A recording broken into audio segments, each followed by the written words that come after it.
Do you feel like your Etsy shop is dead? Are you just spinning your wheels trying to get sales but nothing's happening? Or maybe you were doing really well a couple years ago on Etsy and now your sales are just crashing. I have talked to thousands of people in the last year who are in this exact same position, and I've helped over 1,500 of these people get unstuck. Now, in today's video, I'm going to talk to you about what to do if your Etsy shop is dead or maybe it's dying. I'm going to break down exactly what to do so you can turn this around. If you're new here, welcome back to my channel. My name is Dylan Jaras and I'm an Etsy seller of 7 years. I've sold over $1.5 million in revenue on the platform, and that's over $1 million in profit. My entire background is corporate e-commerce. I worked for big companies like Zappos and Zulily, and I take those corporate e-commerce principles and apply them to Etsy. And that's typically why Etsy sellers come to me when they're looking for high revenue and consistency. That's what we really focus on. So before I get into the meat of this video, please comment below with your shop name if you would like us to look at your shop in a future video to use it as an example where we show you how to turn around your sales. Maybe you're wondering, is your Etsy shop hopeless? Do you need to just put in 6 more months? Or is it just destined to fail? I am not kidding when I say that I've talked to thousands of Etsy sellers who are seeing terrible results on the platform. And I mean terrible. Like shops that have been on Etsy for 6 months and they have 6 sales. And maybe 2 of them were from their siblings, 1 was from their mom. And sometimes I talk to people who have like 20 listings and less than 10 sales. But my favorite is then when I talk to people who have,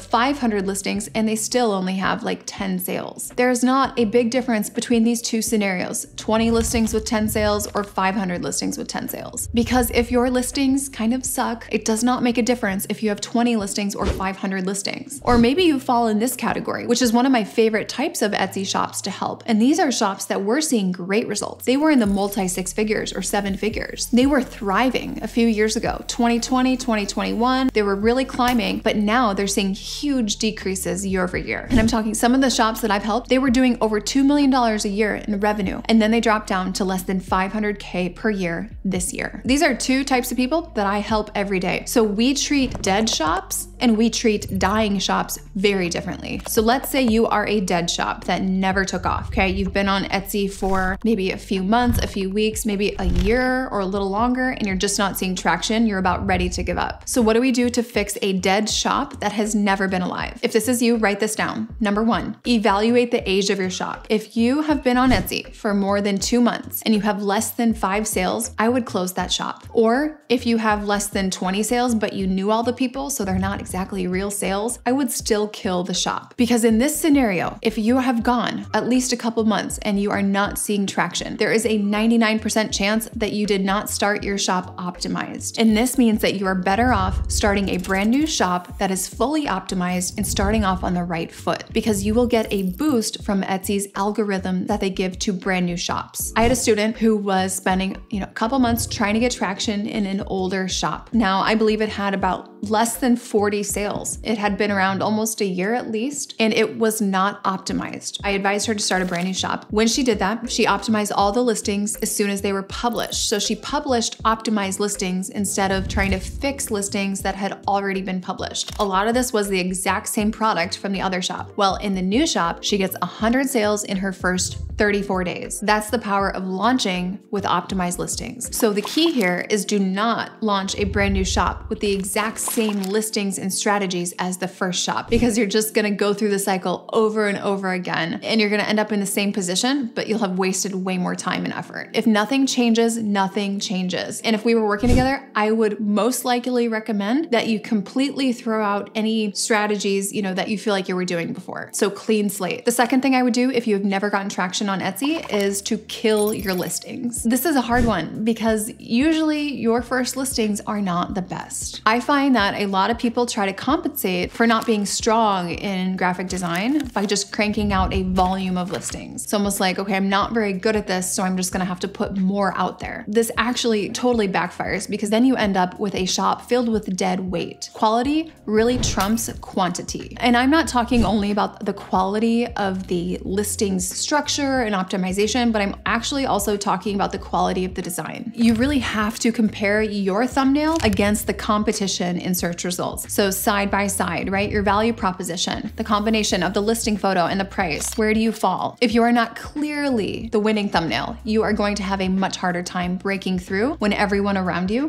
already has proof of concept and a track record for customers to trust. So how do you know if your designs are good or bad? Number one, please do not ask your mom. The best way to get brutally honest feedback here is to go to one of these Etsy forums or Etsy Facebook groups where other Etsy sellers live and put up a post with a few designs and ask for feedback. So brace yourself because people are just crazy on the internet. Put on your bulletproof vest, put up the designs and say, would you buy this? And get ready because, you know, some lady, Jennifer, mom of 4 kids, you know, Proverbs 31 woman, like she might just totally unleash on you. You never know. So really brace yourself. That is a way to get brutally honest feedback on your designs. So ultimately, when you're building the new shop, do not put anything in there that will not win in search results. The third thing to do, if you have never gotten traction, is that most likely you need to totally overhaul your SEO. If you've been on Etsy more than a month and your traffic is low, you likely have a huge SEO problem. It's really not that difficult to turn around your traffic from Etsy if you have the right SEO structures in place. Some people have called me the SEO queen of Etsy, so if you need help with the SEO part, just reach out. But if you do not fix your SEO, then you are never going to get people's eyes on it, no matter how good the listings or the designs are. One disclaimer here is that I've seen so many people who have watched my video about SEO where I talk about titles. They've implemented that and then they feel like, okay, I've got my SEO locked in. Well, titles are such a small part of your SEO. I say titles are like 10%, but where is the rest of it, right? Otherwise, if you only focus on titles, you're operating at like 10% power. All right, the last thing you need to do if you have never had traction on Etsy is to drive traffic yourself instead of doing ads. People jump onto this Etsy ads bandwagon and they think that is going to be the solution. That to me is like putting a band-aid on something when you really need stitches. Instead, I recommend you fully optimize all of your listings first and then put your effort into driving traffic yourself. So spend half of your energy on new listings and the other half of your energy on driving traffic. Now, with the driving traffic, you want to do short-term and long-term strategies at the same time. Facebook, short term, right? It works the fastest out of any social media strategy that I've ever seen. Driving traffic long term, you also want to be doing Pinterest. Pinterest is the long game. You're not going to see results within a week, but long term, your traffic will build with a compounding effect using Pinterest. So that combination of focusing on Facebook and Pinterest at the same time, it's my favorite combo. All right, now what about if you've had a shop that was very successful? Maybe you're doing 300, 400, 500K per year. Maybe you're doing over $1 million per year. My top student did 8 million last year. So maybe you were at that level and now you're seeing a huge decrease in your sales. If you are in this bucket, there are 3 steps, okay? Number 1, do not be afraid to fix your listings. I've worked with a lot of shops who were doing really, really well a couple years ago, right? 2020, 2021, it really was not that difficult to make a lot of money on Etsy during those years. But now it's different. People who've seen success and used to have successful listings, they're oftentimes afraid to change those listings because they don't want to mess them up. Well, I would ask you, how much worse could it get? You're seeing,